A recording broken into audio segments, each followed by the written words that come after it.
Digital exclusive live. ఇరాన్లో ఆర్థిక సంక్షోభం నెలకొంది. డాలర్తో పోలిస్తే రియాల్ విలువ చాలా దారుణంగా పడిపోయింది. దీంతో ఇరాక్ మొత్తం మీద కూడా ఎక్కడ చూసినా కూడా ధరలు విపరీతంగా పెరిగిపోయాయి. ధరలు ఆకాశాన్ని అంటుతున్నాయి. దీంతో ప్రజలు చాలా ఇబ్బందులు పడుతున్నారు. మొత్తంగా ఇరాన్ అయితే ఆర్థిక సంక్షోభాన్ని ఎదుర్కొంటోంది.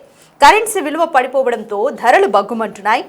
ధరలు ఆకాశాన్ని అంటుతూ ఉండడంతో రగిలిపోతున్నారు ప్రజలు. 4 రోజులుగా కూడా దేశవ్యాప్తంగా ఎక్కడికక్కడ ఆందోళనలు చేస్తున్నారు. టెహ్రాన్తో పాటు Karaj, Hamedan, Kish, Malard, Isfahan, Kermanshah, Shiraz, Yazd ప్రాంతాల్లో నిరసనలు నెలకొన్నాయి. ప్రభుత్వానికి వ్యతిరేకంగా అక్కడ ప్రజలందరూ కూడా నిరసనలు చేస్తున్నారు, నినాదాలు చేస్తున్నారు. ఆందోళనల్లో ఎక్కువ శాతం మంది వ్యాపారులు, విద్యార్థులే ఉన్నారు. ఆందోళనకారులపైన ప్రభుత్వం తరపున పోలీసు అధికారులు కూడా దాడులైతే కొనసాగిస్తున్నారు. ఆర్థిక సంక్షోభం నేపథ్యంలో సెంట్రల్ బ్యాంక్ గవర్నర్ ఇప్పటికే రాజీనామా కూడా చేశారు. ఈ ఆర్థిక సంక్షోభానికి బాధ్యత వహిస్తూ సెంట్రల్ బ్యాంక్ గవర్నర్ ఇప్పటికే రిజైన్ కూడా చేశారు. అయినా కూడా ప్రజలు ఇంకా శాంతించలేదు. ఎక్కడికక్కడ విపరీతంగా ఆర్థిక సంక్షోభం పెరిగిపోవడంతో అక్కడి వ్యాపారస్తులు, విద్యార్థులు, ప్రజలు పెద్ద ఎత్తున నిరసనలు చేస్తున్నారు. పోలీసులు కూడా వాళ్ళ నిరసనని అణచివేయడానికి ప్రయత్నిస్తున్నారు. మొత్తంగా ఇరాన్లో అయితే ఒక ఉద్రిక్త వాతావరణం, టెన్షన్ వాతావరణం అయితే నెలకొంది. మీరు బిగ్ టీవీ స్క్రీన్ మీద చూస్తున్నారు. అక్కడ ఆందోళనకారులు అంటే ఎంతమంది ప్రజలు రోడ్ల మీదకి వచ్చి వాళ్ళ నిరసనను వ్యక్తం చేస్తున్నారో మీరు చూడొచ్చు. ఇక్కడ లెఫ్ట్ సైడ్ విజువల్లో మీరు చూస్తే ఒక పోలీస్ అధికారిని కూడా అక్కడ నిరసనకారులు కొట్టిన పరిస్థితి. సో అతను రోడ్డు వైపు అటువైపుగా పడిపోయాడు. సో పోలీసుల్ని కూడా అక్కడ ప్రజలు ఉరికిస్తున్న సిచ్యువేషన్ మీరు రివర్స్లో చూడొచ్చు. అంటే పోలీసులు ఎక్కడైనా ఆందోళనకారులని అదుపు చేయాలని చూస్తారు, బట్ అక్కడ రివర్స్లో సిచ్యువేషన్ నెలకొంది. ఇక్కడ ఈ ఆర్థిక సంక్షోభానికి బాధ్యత వహిస్తూ సెంట్రల్ బ్యాంక్ గవర్నర్ కూడా ఇప్పటికే రాజీనామా చేశారు. అయినా కూడా అక్కడి ఉద్రిక్తతలు ఇంకా చల్లారడం లేదు, ప్రజలు ఇంకా శాంతించడం లేదు. రైట్, ఇంకా రైట్ సైడ్ విజువల్ కూడా మీరు చూడొచ్చు. రోడ్ల మీదకి పెద్ద ఎత్తున నిరసనకారులు వస్తున్నారు. మరోవైపు పోలీస్ పహారా కూడా ఎక్కడికక్కడ ఇరాన్ రోడ్ల మీద అయితే కొనసాగుతుంది. పోలీసులు ఉన్నా కూడా ఎటువంటి జంకు లేకుండా, భయం లేకుండా నిరసనకారులు వారి నిరసన అయితే వ్యక్తం చేస్తూనే ఉన్నారు. ఆర్థిక సంక్షోభం నేపథ్యంలో దీనికి బాధ్యత వహిస్తూ సెంట్రల్ బ్యాంక్ గవర్నర్ ఇప్పటికే రిజైన్ కూడా చేశారు తన పొజిషన్కి. అయినా కూడా ప్రజలు ఇంకా శాంతించట్లేదు. ఇరాన్లో ఆర్థిక సంక్షోభం నెలకొంది. ప్రభుత్వానికి పెద్ద ఎత్తున వ్యతిరేకంగా నినాదాలైతే చేస్తున్నారు.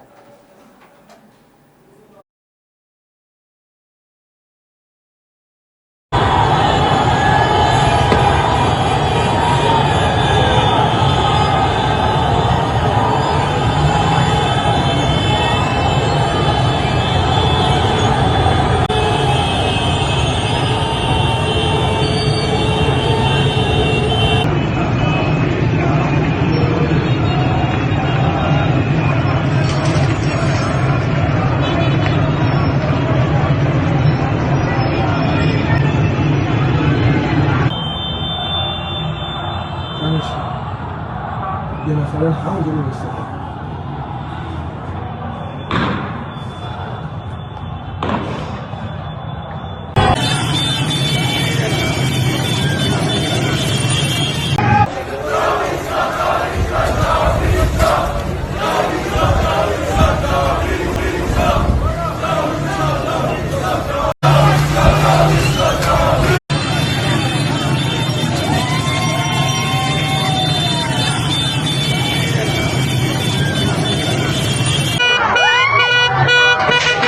ناموس خامنئي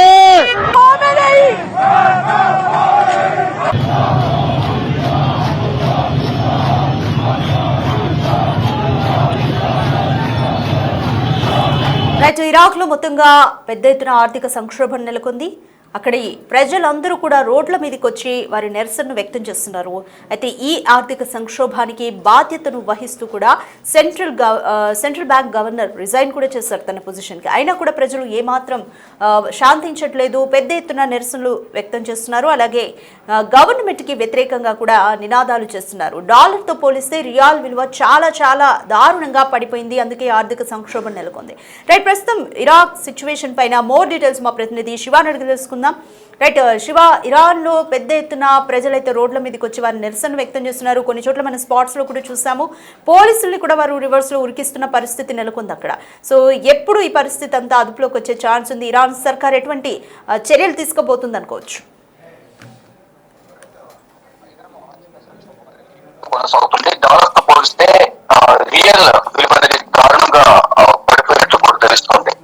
కరెన్సీ విలువ పడిపోవడంతో అక్కడ ధరలు అనేవి నిత్యావసర ధరలు పడుకుంటున్నాయి.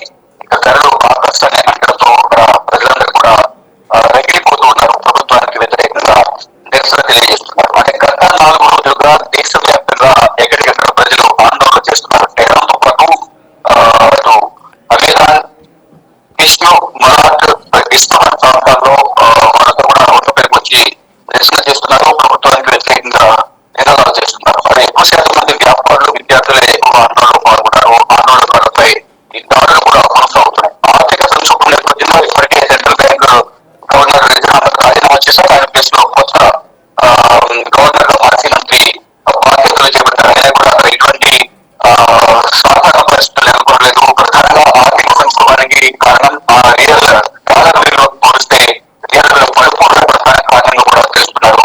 అంటే ద్రవ్యోల్బణం కూడా మొత్తం 40% చేరడంతో ప్రజలు ఆగ్రహం అంతా కూడా ఎక్కువగా వ్యక్తపరుస్తూ ఉన్నారని కూడా నిపుణులు చెబుతున్నారు. అంటే బుధవారం రోజు డాలర్ విలువ 1.3 మిలియన్ పడేయాల్సిగా ఉంది. 2022లో పర్చేజ్ బాధ్యతలు చేపట్టిన తర్వాత చేపట్టిన సమయానికి అది 43 లక్షలు. అంటే దాదాపు దీనికి సంబంధించి డాలర్ విలువ అనేది రియల్ విలువ చాలా వరకు పడిపోయింది. అంటే ఆర్థిక సంక్షోభంలో ప్రజలు అనేక ఇబ్బందులు ఎదుర్కొంటున్నారు. అంటే కఠిన చర్యలు కూడా ప్రభుత్వం కోరుకుంటుంది. ప్రభుత్వం వైపు ఆందోళనకారులతో చర్చలు జరుపుతున్నప్పటికీ కూడా మరోవైపు కఠినంగా అణచివేసేందుకు సిద్ధమవుతున్నట్టు కూడా నిరసనకారులు ఆందోళన వ్యక్తం చేస్తున్నారు. శాంతి భద్రతలకు వ్యవహారం కలిగించే మొత్తం తగిన విధంగా చర్యలు తీసుకుంటామని కూడా Iran prosecutor general Mohammad Movahedi Azad హెచ్చరికలు జారీ చేశారు. శాంతియుత ఆందోళనతో ఇబ్బంది లేదని కూడా ఆయన స్పష్టం చేశారు. దీంట్లో ఈ ఆర్థిక సంక్షోభానికి ప్రధాన కారణం విదేశీ సంస్థల పాత్ర ఉందని కూడా ప్రభుత్వం చెబుతుంది. దేశంలో జరుగుతున్న ఆందోళన వెనుక విదేశీ నిఘా సంస్థల పాత్ర ఉందని కూడా ప్రభుత్వ వర్గాలు వెల్లడిస్తున్నారు. ఇక ప్రధానంగా ఇక్కడ టెహ్రాన్లో ఒక గ్రాండ్ బజార్ ఉంటుంది. ఆ గ్రాండ్ బజార్ కూడా జాతీయ నేపథ్యం ఉంది. శతాబ్దాలుగా అది ఇరాన్ ఆర్థిక జీవనాడిగా ఉంటుంది. ఆర్థిక జీవనాడి ఉన్న ఈ గ్రాండ్ బజార్ కూడా ఈ ఆర్థిక సంక్షోభంతో మూసివేశారు. దేశంలో తిరుగుబాటుతో ప్రజల్లో ఆందోళనలు కూడా ఎక్కువగా మొదలయ్యాయి. రాజకీయ పరిస్థితులు ప్రజలకు కూడా అంతా క్షుణ్ణంగా చూస్తున్నారు. గతంలో పరిణామాలు ఇప్పుడు పరిణామాలు ఎందుకు ఈ ఆర్థిక సంక్షోభం నెలకొన్నారనే మాత్రం కింద వార్తలు వినిపిస్తున్నాయి. అంటే 1979లో ఈ గ్రాండ్ బజార్ మొదలైంది. ఇక మొత్తం ఈ సమ్మె చేయడం వల్ల ఇక్కడ ఈ బజార్ కూడా మూసివేయడంతో నిత్యావసర ధరలు అనేవి భారీగా పెరిగిపోయాయి. ప్రజలు ఈ ధరలను కొనలేక వచ్చిన జీతాలకు ఇప్పుడు నిత్యావసర ధరలు సరుకులు కొనుక్కోవడానికి వారికి సరిపోతున్నాయని కూడా చెప్తూ ఉన్నారు. అంటే వచ్చే జీతం వారి ఖర్చులు కొనడానికి మెయింటెనెన్స్ సరిపోతున్నాయి. ఇక్కడ కూడా ఇప్పుడు ధరలు పెరిగిపోవడంతో కొన్ని పరిస్థితులు లేదు అనేది కూడా చెప్తూ ఉన్నారు. అంటే ఇరాన్ లో సగటున ఒక ఉద్యోగి నెలకు $100 సంపాదిస్తారు. ఆ సొమ్ము కేవలం అది సాధారణ ఆహార నిత్యావసరాలు కానీ సాధారణ రోజువారీ ఖర్చులు మాత్రమే సరిపోతున్నాయి. కానీ ఇప్పుడు తర్వాత నెక్స్ట్ బడ్జెట్ లో పన్నులు ప్రభుత్వం 67% పెంచడం, అంటే 2026 బడ్జెట్ లో పెంచడం. దీంతో పాటు ద్రవ్యోల్బణం అంచనా కూడా 50% పెరుగుతుంది. ఇది వీటిలో మొత్తం ప్రజలను దోచుకోవడానికి విధంగా ప్రభుత్వం వ్యవహరిస్తుంది. ఆర్థిక సంక్షోభం అనేది ప్రజల బాధ్యత శాపంగా మారిందని కూడా చెప్తున్నారు. ఈ ఆర్థిక సంక్షోభం వల్ల ప్రజలు తీవ్ర ఇబ్బందులు ఎదుర్కొంటున్నారు. అంటే డాలర్ విలువ భారీగా పడిపోవడం వల్లే ఈ ధరలు అనేవి ఆకర్షణతో పాటు వచ్చే ఆదాయం ఖర్చులు అనేవి ఎక్కువ పెరిగిపోవడంతోనే ప్రజలంతా కూడా ఓటుపైకి వచ్చి నిరసన తెలియజేస్తున్నారు. దానిలో భాగంగా ప్రభుత్వానికి వ్యతిరేకంగా నినాదాలు చేస్తున్నారు. ఇప్పటికే సెంట్రల్ బ్యాంక్ దానికి సంబంధించిన కీలక అధికారి కూడా రాజీనామా చేశారు. కొత్త అధికారి అప్పాజీ కూడా ఈ ఆందోళన అనేది ఇంకా కొనసాగుతుందని తదుపరి ప్రభుత్వం ఎటువంటి చర్యలు తీసుకోకపోయినా మాత్రం ఇంకా కొన్ని ఊహాగానాలు వ్యక్తమవుతున్నాయి. Thank you Shiva. ఇరాక్లో తీవ్రమైన ఆర్థిక సంక్షోభం నెలకొంది. అక్కడి ప్రజలందరూ కూడా ప్రభుత్వంపై నిరసన వ్యక్తం చేస్తున్నారు. ఆందోళనకారులు ఎక్కువగా విద్యార్థులు అలాగే వ్యాపారస్తులే ఉన్నారు. ఆర్థిక సంక్షోభం నేపథ్యంలో సెంట్రల్ బ్యాంక్ గవర్నర్ కూడా ఇప్పటికే రాజీనామా చేశారు. అయినా ప్రజలు ఏమాత్రం శాంతించలేదు. వారి నిరసనను వ్యక్తం చేస్తూనే ఉన్నారు. పోలీసుల మీద దాడి చేస్తున్నారు. పోలీసులు కూడా వాళ్ళని కంట్రోల్ చేసే ప్రయత్నం చేస్తున్నారు. మీరు బిగ్ టీవీ స్క్రీన్ మీద క్లియర్గా చూడొచ్చు. ఒక విజువల్లో కింద వాళ్ళు పోలీసుల్ని తరిమి కొడుతున్న సిచ్యువేషన్ కూడా మీరు ఆ విజువల్లో క్లియర్గా చూడొచ్చు. రైట్, ఎక్కడికక్కడ కూడా ఇరాక్లో మొత్తంగా రోడ్ల మీదకి వచ్చి వారి నిరసన అయితే వ్యక్తం చేస్తున్నారు. కరెన్సీ విలువ, రియాల్ విలువ డాలర్తో పోలిస్తే చాలా భారీగా పడిపోయింది. ఇదే ఆర్థిక సంక్షోభానికి కారణం. అక్కడ నిత్యావసర వస్తువుల ధరలు, సరుకుల ధరలు విపరీతంగా పెరిగిపోయాయి. అందుకే ఇంతగా నిరసన వ్యక్తమవుతుంది. సో చూడాలి ఇరాక్ ప్రభుత్వం ఎటువంటి చర్యలు తీసుకుంటుంది అని.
يا مثلا حاول جنوب السودان